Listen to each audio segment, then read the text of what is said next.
Bonjour à tous. Alors aujourd'hui, on va s'attaquer aux cartes numérales de bâton et d'épée.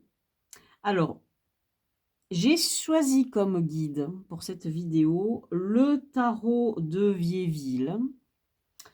Parce que il est plus nuancé, on dira, dans l'utilisation des couleurs que les tarots, par exemple, qui vont venir après de type 2 où tout est simplifié. Mais parce qu'on a certains détails qui sont typiques à ce tarot, donc de Viéville, mais qu'on retrouve aussi dans le Noblet, sauf que le Noblet, il nous manque des épées, donc on ne peut pas être absolument sûr, même s'il utilise exactement le même code couleur que pour les bâtons du Viéville, on ne peut pas être absolument sûr qu'ils suivent tout rigoureusement. Donc je prends le Viéville, même si les dessins sont un peu fouillis, mais je pense que symboliquement, on va tirer quelque chose de, de plus varié, on dira, et de plus nuancé sur l'esprit de chaque carte numérale. Alors, on a un as de bâton qui est presque classique, sauf que sur le Viéville, donc on a deux branches qui sont coupées sur ce bâton qui est là, et on a deux feuilles ici de chêne.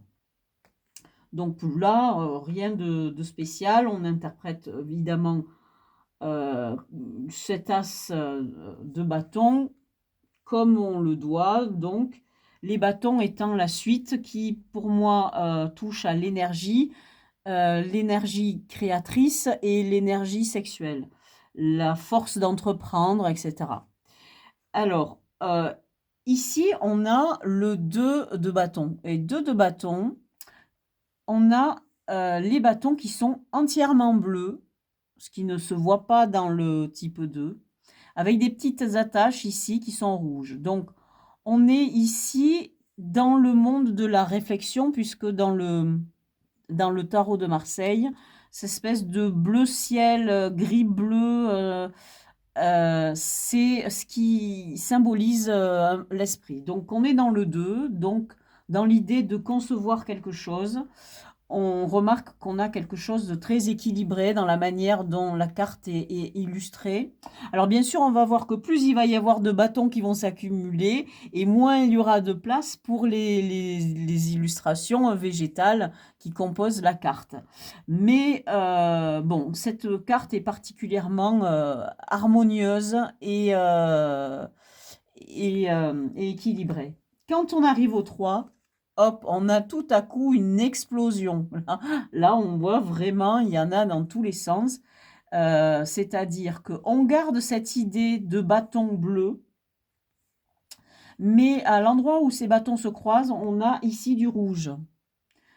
C'est unique, vous savez que normalement, dans tous les types d'œufs, ces parties-là sont bleues et le reste rouge. Donc on est toujours dans cette inversion des couleurs, sauf qu'à la différence du 2, les parties centrales, ici, sont rouges.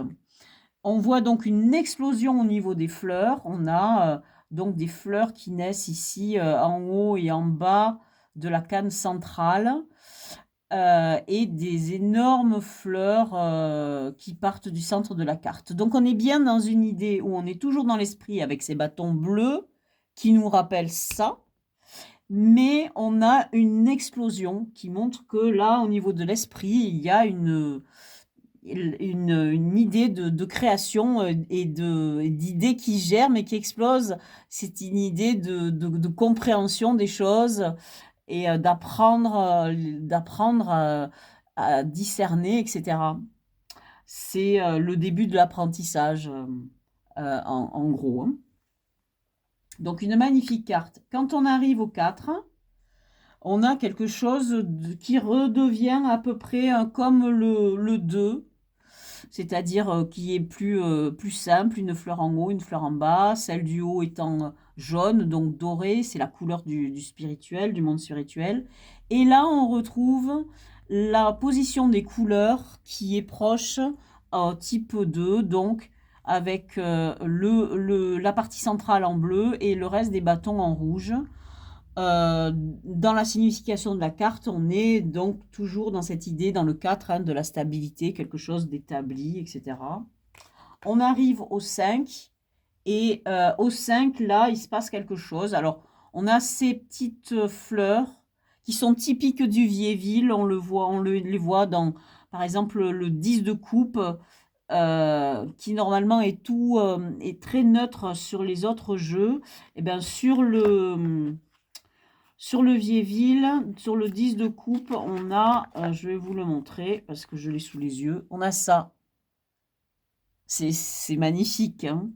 On retrouve ces petites fleurs. Donc ces petites fleurs, elles sont là pour ponctuer. On a de la place sur la carte, donc on les met. Qu'est-ce qui est spécial dans cette carte du 5? Puisqu'on sait que le 5, c'est cette idée d'esprit qui descend dans la matière. Eh bien, on va garder les couleurs classiques, mais au niveau des plantes, ici, latérales, on dira, on va avoir ce blanc.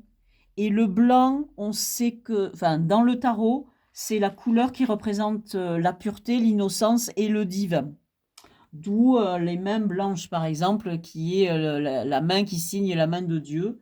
Donc, quand on a du blanc, on a l'intervention du divin. Donc là, dans cette interprétation de carte, cette idée d'esprit qui descend de la matière, c'est une espèce d'énergie divine qui vient peupler la matière.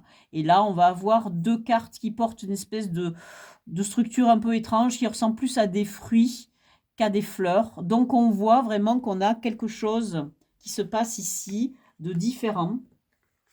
Sur le 6, on retrouve quelque chose de tout à fait équilibré, avec des fleurs qui sont assez importantes.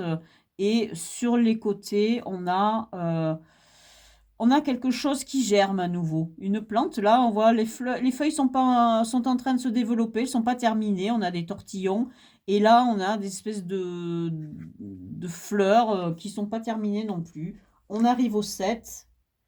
Et au 7, bon, on retrouve nos jolies petites fleurs bleues, là, en forme presque de croix, hein. Et là, les structures se sont développées, les feuilles se sont développées, les fleurs aussi. Donc, on voit bien qu'on a quelque chose qui progresse lentement d'une carte à l'autre. Voici sur le 8. On a moins de place, évidemment, pour caser sur la carte des éléments floraux. Mais on a quelque chose là, on retourne en arrière, on a quelque chose qui doit germer ici. On repasse à un autre stade et on le voit là. Alors, je mets à côté ces deux cartes qui sont le 9 et le 10 parce que dans tous les jeux, les 9 et les 10 seront très proches. Alors ici, pour la première fois, on voit apparaître les centres rouges ici au niveau de l'entrelac des bâtons. Et ça n'est pas un détail. Et chaque fois, les cartes sont quasiment identiques, mais donc d'où ce rappel ici, hein. La différence, évidemment, du passage entre le 10 et le 9, on est dans la perfection, hein, toujours pareil, mais on a un bonus dans le 10 qui est à nouveau comme dans le 5, ici, avec cette idée de divin dans la matière. On va avoir à nouveau le blanc qui intervient sur la tige ici, alors qu'ici, non, on est en rouge, hein, dans l'action, mais là, on a une action divine qui est sous-jacente dans la carte. Voilà, rapido pour les bâtons, parce que maintenant, il va falloir passer aux épées.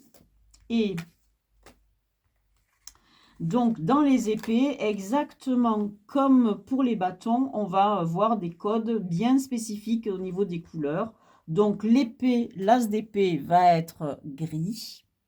Donc, on peut interpréter ce gris de plusieurs manières. Cette épée, du coup, elle n'est pas rouge, elle n'est pas souillée par le sang, elle n'a pas été utilisée. Il s'agit bien d'un symbole purement spirituel. Et c'est pour ça qu'elle est grise. Quand on arrive au 2, on a quelque chose qui caractérise cette carte. Bon, Ici, typiquement sur le Vieilleville, on va avoir une feuille qui va être tronquée.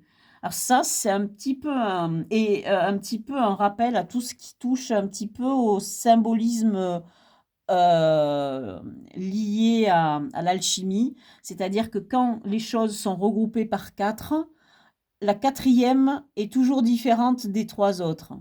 Alors, par exemple, ben, nous, on le voit dans les reines. Toutes les reines font face, sauf une, la reine de denier. Et chaque fois, il y aura des nuances comme ça.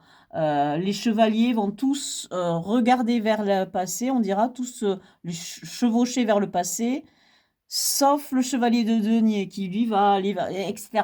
Et vous allez voir que ça va, c'est chaque fois pour tout. C'est-à-dire, si on a quelque chose qui représente des vertus dans les majeurs, eh bien, elles vont toutes clairement énoncées. Il en manquera une qui sera cachée, et c'est la prudence. Et bon, on sait que c'est l'ermite qui représente cette... Ça, ce sont des codes alchimiques. Alors ici, on a cette quatrième feuille qui, elle est tronquée. Et on ne sait pas du coup, est-ce que c'est un fruit ou est-ce que c'est une feuille? On ne sait pas, c'est un truc un peu bizarre. Ce qui touche aussi à l'étrangeté de la carte, c'est qu'on a un seul pétale ici qui est rouge. Ils auraient dû être par paire, soit deux rouges ici ou deux jaunes. Ben non, là, il y en a un qui est rouge. Bon. Ensuite, ce qui caractérise cette carte, encore une fois, c'est que normalement, les poignées ici, normalement, sont rouges et ici, les croisillons sont bleus. Et bien là, sur cette carte, c'est inversé. Ensuite, tous les liens qui retiennent, qui délimitent ces parties des cartes sont toutes dorées. Et c'est typique à cette carte, mais on va la retrouver aussi, ces liens dorés sur le 3. Mais je regarde le 2. Le 2, après, on interprète vraiment le 2 comme on veut, mais pour moi, on est dans le monde, du coup, dans les épées, on est dans le monde de l'esprit et du mental et dans la réflexion, mais on est vraiment ici dans quelque chose qui est complètement dans l'imaginaire et dans le mental, et peut-être que ce petit machin-là, ça figure l'idée de quelque chose qui doit germer, qui doit fleurir comme une graine ou un fruit, et on arrive à l'explosion, cette fois-ci du 3, où on a, alors toujours pareil, on se distingue en ayant des poignées, les poignées rouges là, classiques, mais ici on est dans les croisements, on est toujours rouge, les petits liens là sont toujours dorés, un peu comme dans le 2, et on a à la naissance de la garde de l'épée, qui est toujours grise.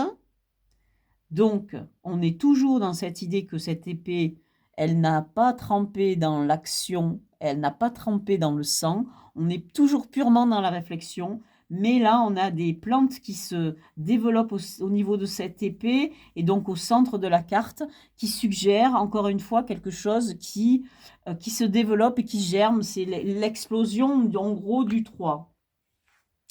Et quand on arrive au niveau du 4, eh bien, on retrouve les choses classiques que on voit à peu près partout, hein. C'est-à-dire les croisements ici sont bleus.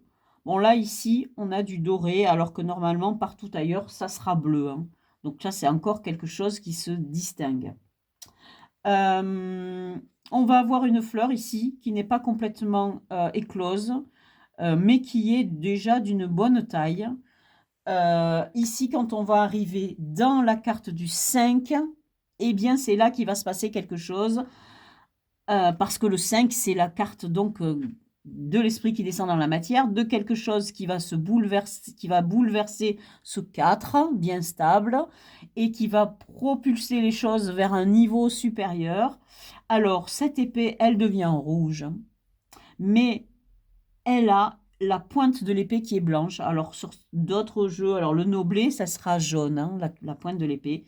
Donc, toujours pareil, si c'est jaune, ça touche, c'est une indication qu'on pense au spirituel. Et si c'est blanc, on est plus vers le divin ou l'innocence. Mais toujours est-il que cette épée, elle est quand même, elle a une visée d'action, mais toujours dans l'esprit.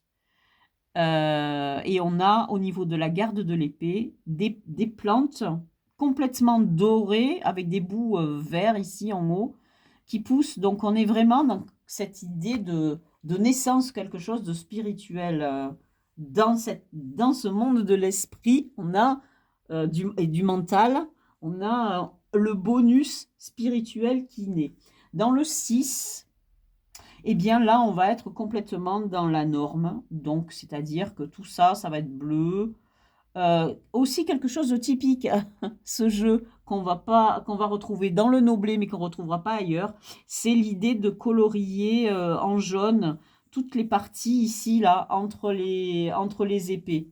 Et franchement, je trouve que ça donne un cachet à la carte que je trouve très intéressant. C'est très beau. Donc la fleur, elle est très simple, etc.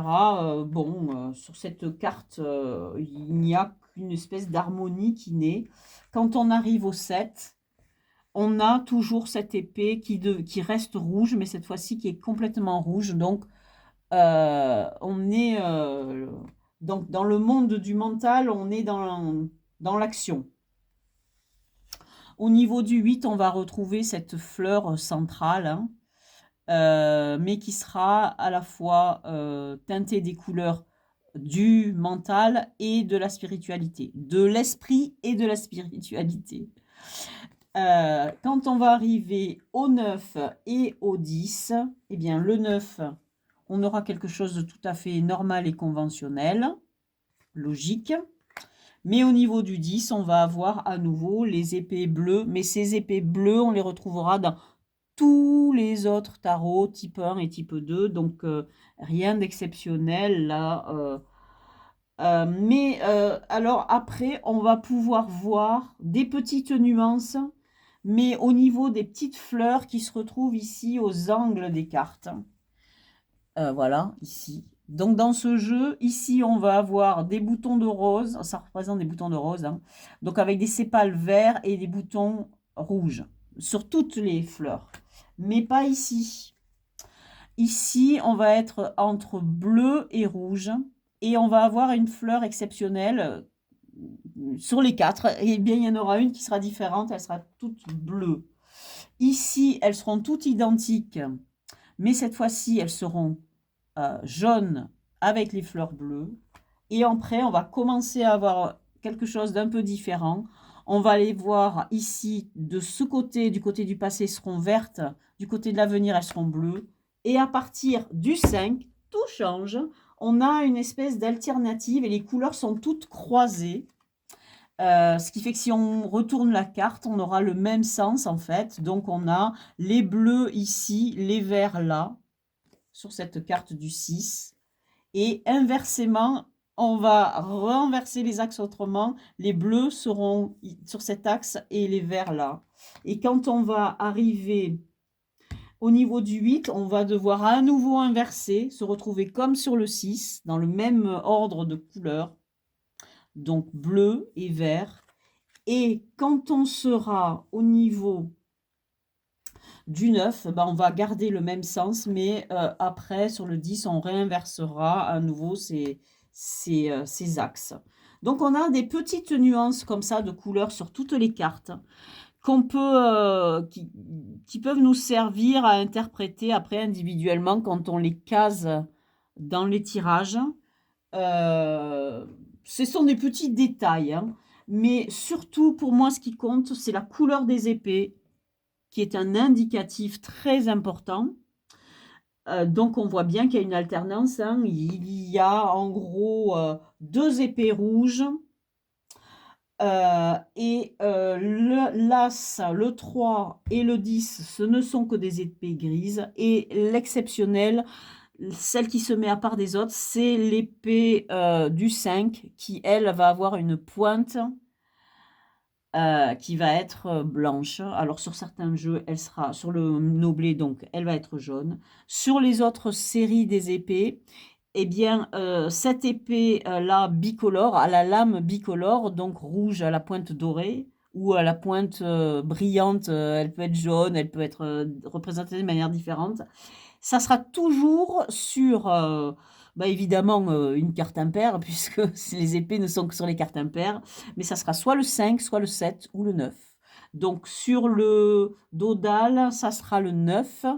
Et puis, je ne sais plus où, ça sera, on la retrouvera sur le 7, mais chaque fois, ça sera sur, non, je crois qu'en fait, c'est le Dodal qui fait exception, qui est sur le 9, mais c'est sur le 5 qu'on les retrouve.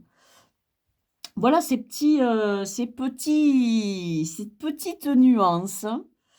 Moi, pour moi, c'est pas des détails, hein. C'est surtout sur les bâtons, hein, entre le 2 et le 3, qui sont vraiment à part. Pour moi, franchement, ces choix de couleurs sont indicatifs vraiment de cartes qu'on met à part.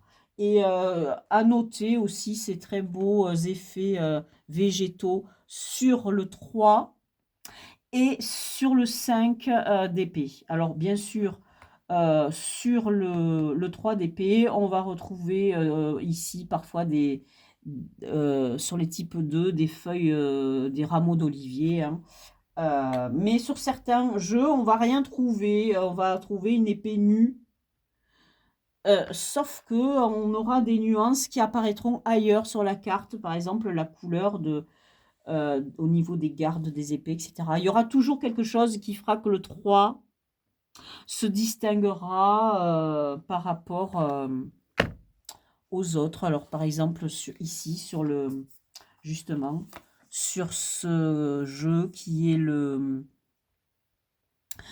Jean Payen de 1743. Donc on sait que c'est le dessin, enfin les moules donc du Vachier qui date de 1639. Donc on est sur un type 1 dans le 3. Donc on n'a pas les feuilles de laurier, mais on a quelque chose de spécial qui va se distinguer au niveau des couleurs, c'est-à-dire que là, toutes les poignées, par exemple, seront dorées. Et ça sera que sur cette carte-là. Et dans ce jeu-là, on trouvera toujours un petit truc pour distinguer le 3 d'épée des autres. Voilà. Bon, bien, merci de m'avoir écouté jusque-là. Je vous dis à bientôt pour une prochaine vidéo. Au revoir.